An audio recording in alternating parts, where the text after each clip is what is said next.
Over the last few months, Pakistan occupied Gilgit and Baltistan is becoming the hotbed of societal conflict, especially given the worsening economic crisis and bankruptcy facing Pakistan.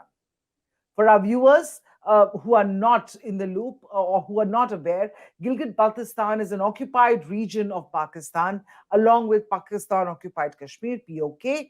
Both regions were part of the erstwhile princely states of Jammu and Kashmir, which had become part of India in 1947. Both these regions were illegally at that time occupied by Pakistan. I'm joined today by Pakistani human rights activist Amjad Ayub Mirza. Amjad ji is joining us live from the UK. Welcome to the show, sir. Given the crisis, Pakistan has gone bankrupt. Inflation is at an all-time high. How do you view the present situation in Pakistan right now, and who would you blame for the economic mess that has gripped the nation? Well, thank you very much for having me on your show once again. Actually, Pakistan is now officially bankrupt, I would say, because the Defense Minister Khwaja Asif has in Sialkot, while addressing a college event, he already mentioned this categorically. He said that people who are talking that Pakistan is going to be defaulted and Pakistan is going to bankrupt is going to go bankrupt.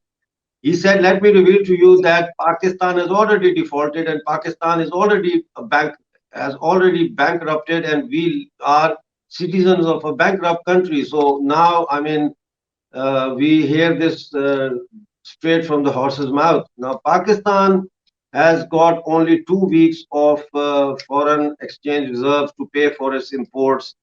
The economic crisis is so severe that the government servants are not being paid their wages, and the military is in such a mess that they don't have enough money to treat their soldiers and officers.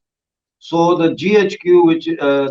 the CMH, which is the Combined Military Hospital, they have stopped treating retired army officers, and they have stopped issuing medicine to them and stopped operating on them unless they pay for their operations.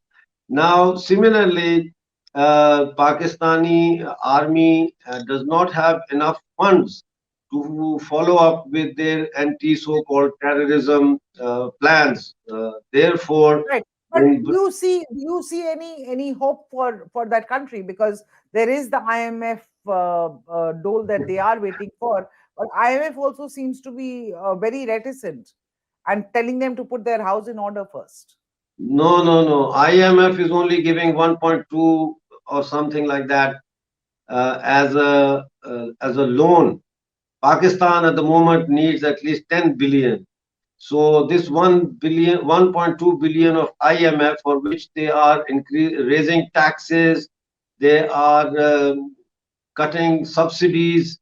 Uh, this is not going to help at all, because this 1.2 billion, by the time if they get it, is going to go towards debt servicing and towards paying off some section of their government salaries and all that.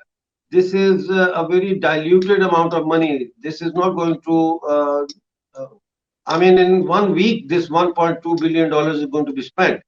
We are talking about a magnitude of crisis that South Asia has not seen before. It's even bigger than the Sri Lankan crisis. And since Pakistan says that it is not going to accept any help from its neighboring country, India, I don't see how Pakistan is going to, survive, because Turkey has now had a massive earthquake in which sadly thousands of people have lost their lives.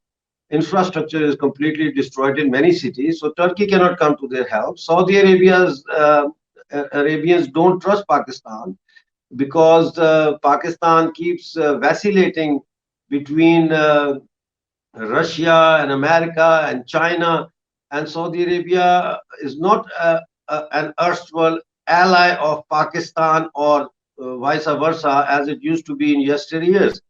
Similarly, China has already started to withdraw its construction companies from Pakistan and Pakistani occupied Jammu Kashmir as well.